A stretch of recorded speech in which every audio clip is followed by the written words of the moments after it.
السلام عليكم ورحمة الله وبركاته. أهلا بطلاب سنة أولى إعدادي.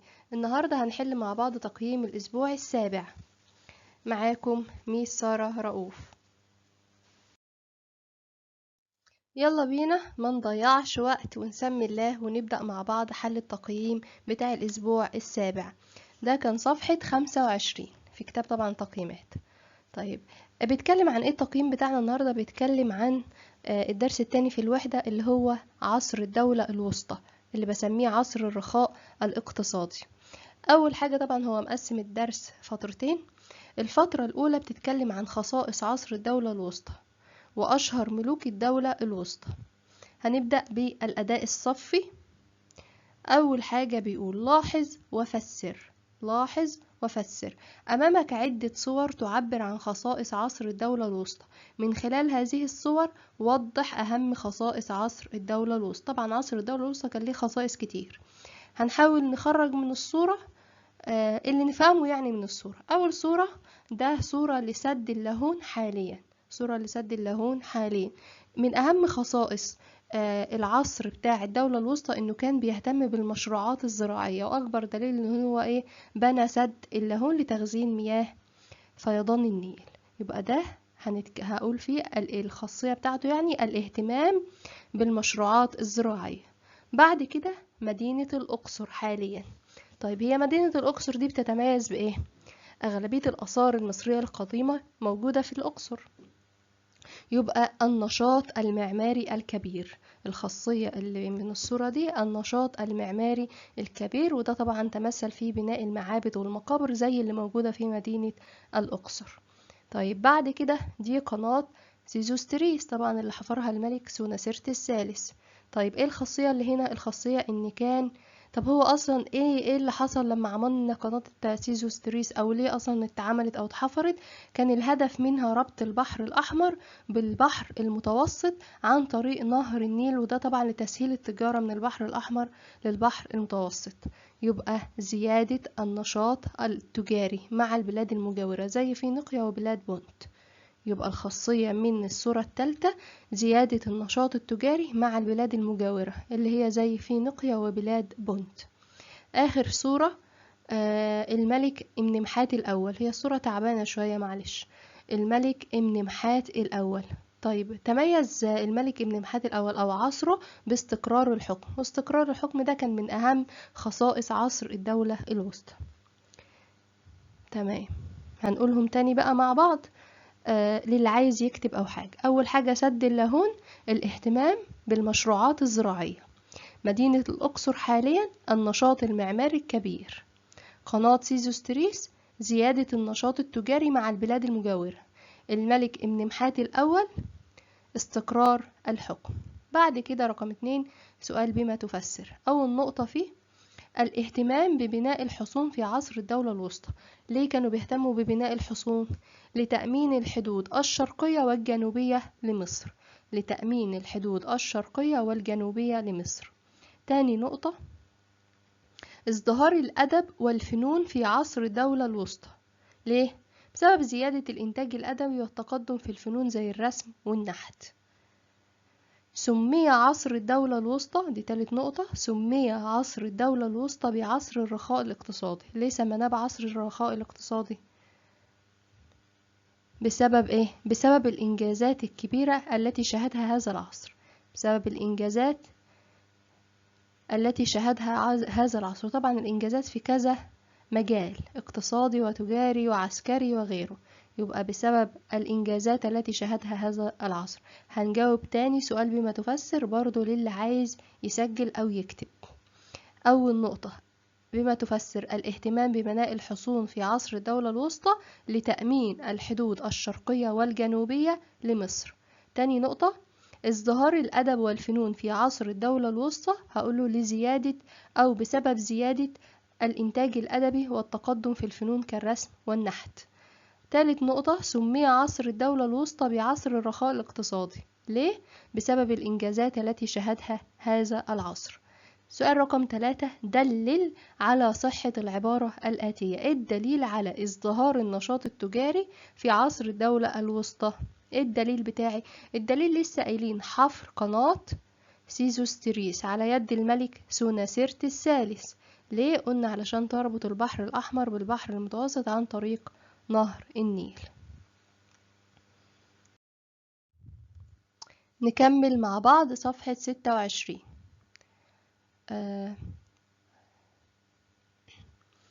بيقول فكر وأجب، ده رقم ب. أمامك صورة لأول حاكم في طيبة بعد عصر الدولة القديمة. كان مين أول حاكم في طيبة بعد عصر الدولة القديمة؟ طبعا الملك منتوحتب الثاني. منتوحتب الثاني. أهم أعماله حاجات كتير طبعا. أول حاجة نجح في الانتصار على ملوك أهناسيا في الشمال، وأصبح هو أول حاكم في طيبة بعد عصر الدولة القديمة يسيطر على الوجهين البحري والقبلي. يبقى باختصار نجح في الانتصار على ملوك أهناسيا في الشمال وأصبح ملك للوجهين قبلي وبحري. تاني حاجة أعاد السلطة المركزية. أعاد السلطة المركزية. تالت حاجة أصلح النظام الإداري في الدولة. أصلح النظام الإداري في الدولة. تالت حاجة اهتم بتجميل طيبة. طب ازاي؟ بإنشاء المعابد فيها. اهتم بتجميل طيبة عن طريق إنشاء المعابد فيها. توسع، بعد كده هقوله توسع جنوبا وأرسل بعثة تجارية إلى بلاد بونت عبر الصحراء. تمام. وطبعا عمل حاجة مهمة جدا، الحد من نفوذ حكام الأقاليم، يحط لهم حدود أو يسيطر عليهم، لأن هم دول بيبقوا دايما سبب في سقوط الدولة. حكام الأقاليم لما نفوذها بيزيد بتكون سبب في سقوط الدولة. يبقى تاني مع بعض أعمال الملك منتوحتب الثاني. أول حاجة نجح في الانتصار على ملوك أهناسيا في الشمال، أعاد السلطة المركزية، أصلح النظام الإداري، اهتم بتجميل طيبة وإنشاء المعابد فيها، توسع جنوبا، والحد من سلطة أو نفوذ حكام الأقاليم. طيب بعد كده سؤال رقم 2، دلل على صحة العبارة. تعد فترة حكم منتحتب الثاني بداية لمجد الأسرة ال11. فترة منتحتب الثاني دي تعتبر مجد للأسرة ال11. طب ايه الدليل؟ هقول له الأعمال بتاعته. قام بعدة أعمال وهي اللي لسه قايلينهم. أعاد السلطة المركزية، أصلح النظام الإداري، نجح في الحد من من نفوذ حكام الأقاليم، اهتم بتجميل طيبة عن طريق إنشاء المعابد، توسع جنوبا، ونجح في الانتصار طبعا على ملوك أهناسيا في الشمال.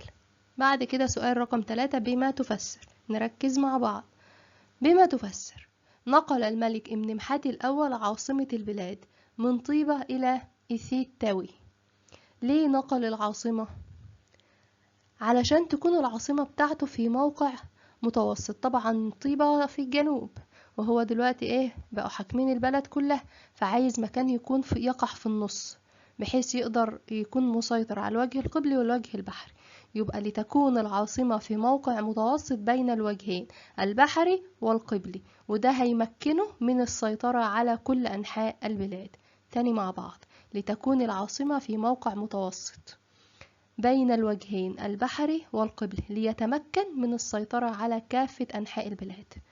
النقطة بعد كده، حفر الملك. بما تفسر. حفر الملك سوناسرت الثالث قناة سيزوستريس. ليه؟ لتربط بين البحر الأحمر والبحر المتوسط عن طريق نهر النيل. تاني، لتربط بين البحر الأحمر والبحر المتوسط عن طريق نهر النيل. آخر نقطة بما تفسر. أقام الملك امنمحات الثالث سد اللاهون. ليه بنى سد اللاهون؟ لتخزين مياه الفيضان. طبعا النيل كان بيحصل له كل سنة فيضان، حتى كانوا بيسموه موسم الفيضان. كان عندهم أصلا 3 مواسم، فيضان وزراعة وحصاد. الفيضان ده اللي مية نهر النيل بتيجي كانت بتغرق كل حاجة، وبعد كده يبقى عندهم جفاف، المية تروح على الفاضي وما يعرفوش يستفيدوا بيها بعد كده. فهو فكر ان هو يعمل السد ده علشان لما يحصل فيضان هو يعني يخزن المية فيه، يبقى لتخزين مياه الفيضان. وده أدى لحماية البلاد من المجاعة. المجاعة دي يعني ما قلنا بيحصل جفاف، مش بيبقوا عارفين يزرعوا فمش لاقيين أكل، ولما البلد ما يبقاش فيها أكل بيحصل فيها مجاعة. مجاعة يعني نقص في الغذاء أو نقص في الموارد الغذائية. يبقى تاني بما تفسر أقام الملك إمنمحات الثالث سد اللاهون، هقوله لتخزين مياه الفيضان مما أدى إلى حماية البلاد من المجاعة اللي ممكن تصيبها عن طريق انخفاض منسوب مياه نهر النيل فيما بعد. أو ممكن أقوله لتخزين مياه فيضان النيل والاستفادة منها فيما بعد. بعد كده الأداء المنزلي رقم 1، دلل على صحة العبارات التالية، يعني هات الدليل. أول نقطة، اهتم الملك منذ حتب الثاني بتجميل المدن. ايه الدليل؟ قلنا الدليل انه اهتم ايه؟ بطيبة، بتجميل طيبة عن طريق إنشاء المعابد فيها. النقطة الثانية، دلل على تشابهت الملكة سوبك نفرو مع ملوك الدولة القديمة. سوبك نفرو دي كانت بتهتم بإيه؟ ببناء الأهرامات، وملوك الدولة القديمة سمناهم عصر بناة الأهرامات لأنهم كانوا مهتمين جدا بتشييد الأهرامات. يبقى هقول له اهتمامها أو بسبب اهتمامها ببناء الأهرامات عملت مثلا ايه؟ استكملت بناء هرم والدها في منطقة هوارة، وأنشأت هرم خاص بها بالقرب من منطقة دهشور. بعد كده بما تفسر إنشاء الملك إمنمحات الثالث مقياس النيل، عمل مقياس للنيل. ليه؟ لمراقبة ارتفاع منسوب مياه النيل عند الجندل الأول، علشان يراقب منسوب، يعرف امتى الفيضان هيجي يعني. يبقى لمراقبة ارتفاع منسوب مياه النيل عند الجندل الأول. النقطة 2 في احنا فين؟ النقطة 2 في بما تفسر إقامة السدود خلال عصر الدولة الوسطى. ليه كانوا بيبني السدود؟ لتخزين مياه النيل، لسه قايلين عند سد اللاهون، لتخزين مياه النيل والاستفادة منها في أوقات الجفاف. رقم 3، إلى من تنسب الأعمال الآتية؟ قام ببناء حصني سمنة وقبنة، طبعا ده الملك سناسرت الثالث. مؤسس الأسرة الثانية عشر إمنمحات الأول، اللي أسس الأسرة 12 الملك إمنمحات الأول. ماذا كان يحدث إذا لم يتم إنشاء سد اللاهون؟ احنا لسه قايلين سد اللاهون ده كنا بنخزن فيه المية عشان استخدمها عند الجفاف وما يحصلش مجاعة. لو ما بنيناش بقى سد اللاهون كانت البلاد هتتعرض إلى مجاعة نتيجة انخفاض منسوب مياه النيل.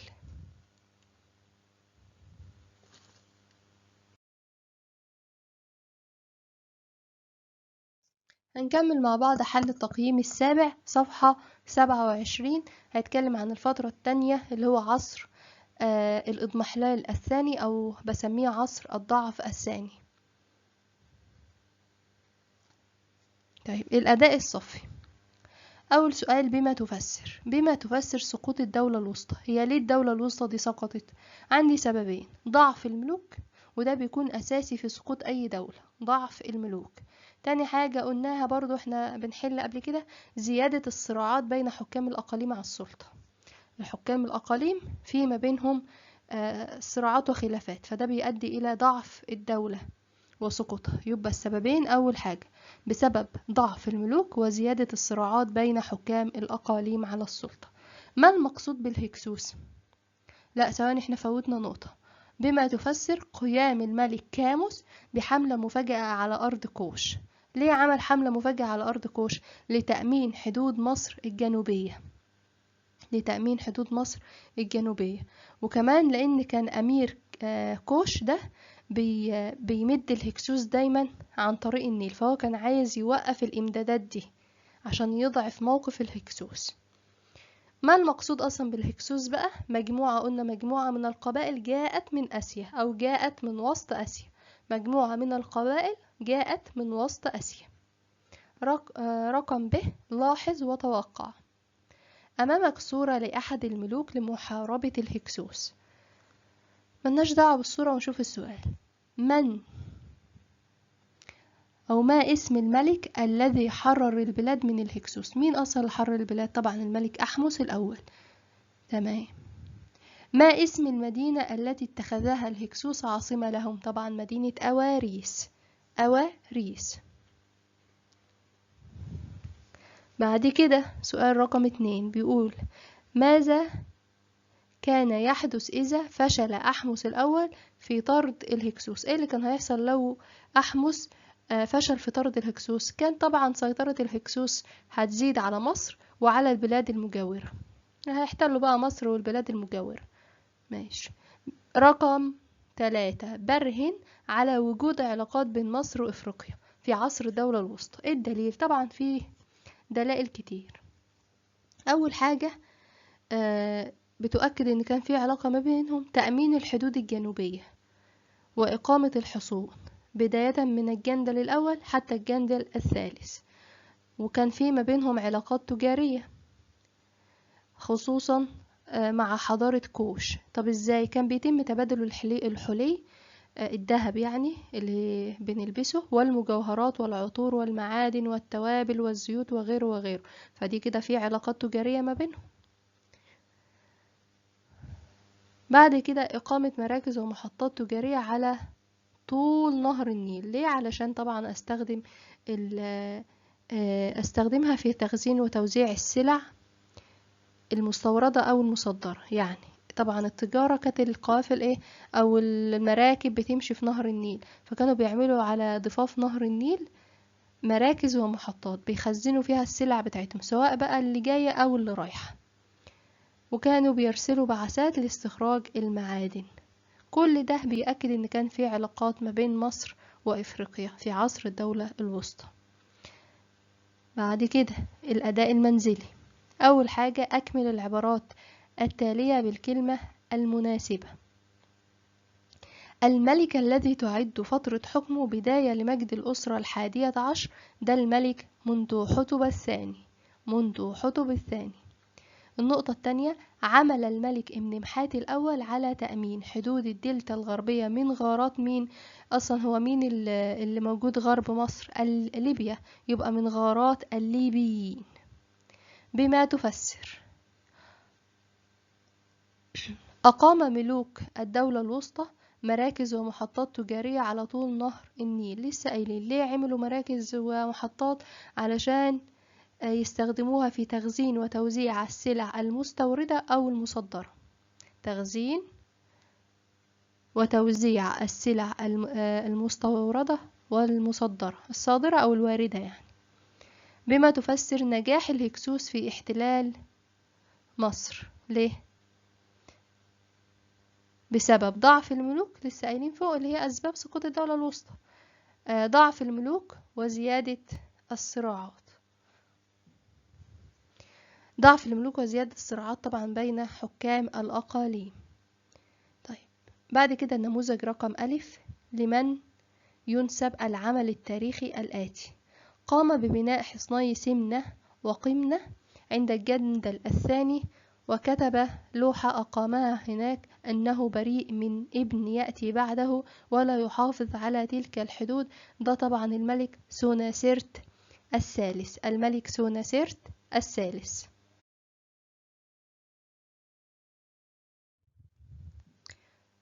بعد كده بما تفسر تميز عهد الملك امنمحات الثالث بالازدهار الزراعي. ليه؟ هقوله لأنه بنى سد عظيم اللي هو سد اللاهون لتخزين مياه الفيضان، مما أدى إلى حماية البلاد من المجاعة. طيب دلل تاريخيا على صحة العبارة التالية.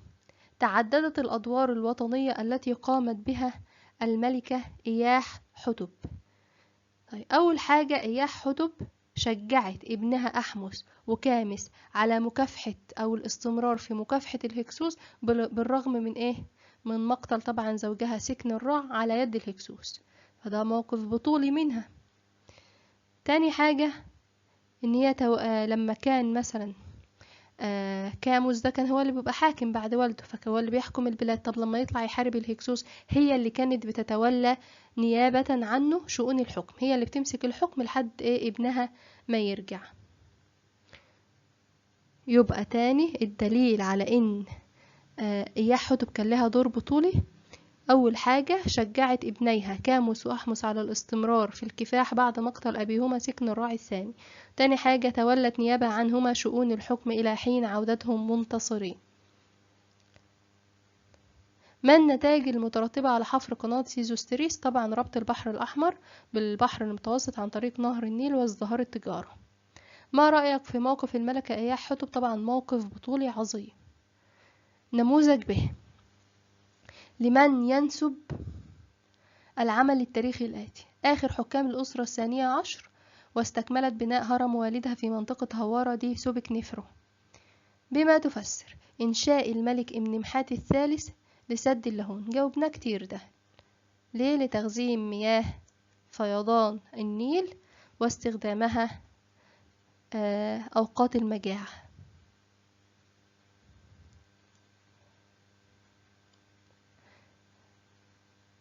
ماشي. رقم 3. دلل تاريخيا على صحة العبارة التالية: حقق الملك سوناسرت الثالث إنجازات عسكرية واقتصادية. لو هتكلم عن الإنجازات العسكرية فهو بنى حصون زي حصني سمنة وقمنة عند الجندل الثاني، يبقى هقسمها: إنجازات عسكرية بناء حصون مثل حصني سمنة وقمنة عند الجندل الثاني. طيب اقتصادية، حفر قناة سيزوستريس اللي طبعا هتفيدني كتير في ايه؟ في التجارة. ما النتائج المترتبة على إنشاء سد اللاهون؟ ده طبعا جاوبناه: الحفاظ على مياه فيضان نهر النيل واستخدامها أوقات الجفاف. ما مدى صدق العبارة التالية؟ توجد علاقات تجارية بين مصر أو بين ملوك مصر في عصر الدولة الوسطى وحضارة كوش. الدليل قلنا كان بيتم تبادل الحلي والمجوهرات والعطور والمعادن والبخور والزيوت والتاج والتوابل وغيرها. نموذج ج. اكتب ما تشير إليه العبارات التالية: سد أقيم عند مدخل بحيرة موريس لتخزين مياه الفيضان، ده سد اللاهون. كان عصر الأسرة السابعة عشر عصر الانتفاضة. ليه؟ لأن ملوك هذا العصر بقى اللي هو بداية من سكن الراعي الثاني اللي حارب الهكسوس، ملوك هذا العصر عملوا على تنظيم أمور مملكتهم في طيبة. نظموا الأول الأمور بتاعتهم في طيبة، وبعدين بدأوا يبثوا الشعور الوطني عن روح المقاومة. بدأوا يشجعوا الناس إن هم لازم يحاربوا الهكسوس. يبقى عملوا حاجتين: تنظيم أمور مملكتهم في طيبة، بس الشعور الوطني وروح المقاومة لدى المصريين لمواجهة ومكافحة الهكسوس. دلل تاريخيا على صحة العبارة التالية. ايه هي العبارة؟ بيقول إن الهكسوس دول أساءوا لمصر. ايه الدليل على كده؟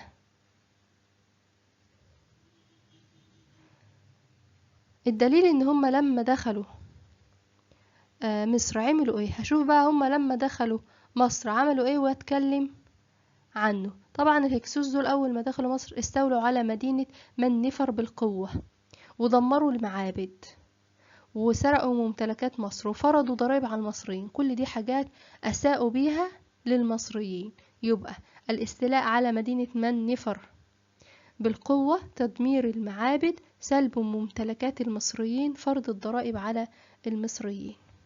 ما النتائج المترتبة على اهتمام الملك إمنمحات الثالث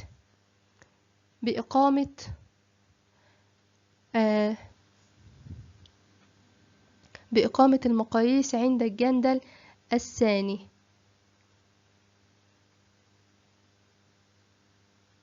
ليه؟ علشان يراقب ارتفاع منسوب مياه النيل عند الجندل الثاني، يعرف مدى ارتفاع أو انخفاض منسوب مياه نهر النيل. طيب هو ده السبب. طب هو لما يعرف ارتفاع أو انخفاضه هيعرف يحدد وقت الفيضان وهيعمل احتياطاته. ما مقترحاتك للحفاظ على الآثار المصرية؟ طبعا كل واحد حر يكتب اللي هو عايزه، بس طبعا زي ايه مثلا؟ يعني انت تعمل ايه وانت بتزورها؟ مثلا تحافظ على نظافة المكان، ده من أهم، سواء في متحف بقى أو في آثار زي في الأقصر أو أي مكان تاريخي أو الأهرامات في الجيزة. وانت في الأماكن دي تحافظ على نظافتها. تاني حاجة، الدولة المفروض تعين حراسة على الأماكن دي.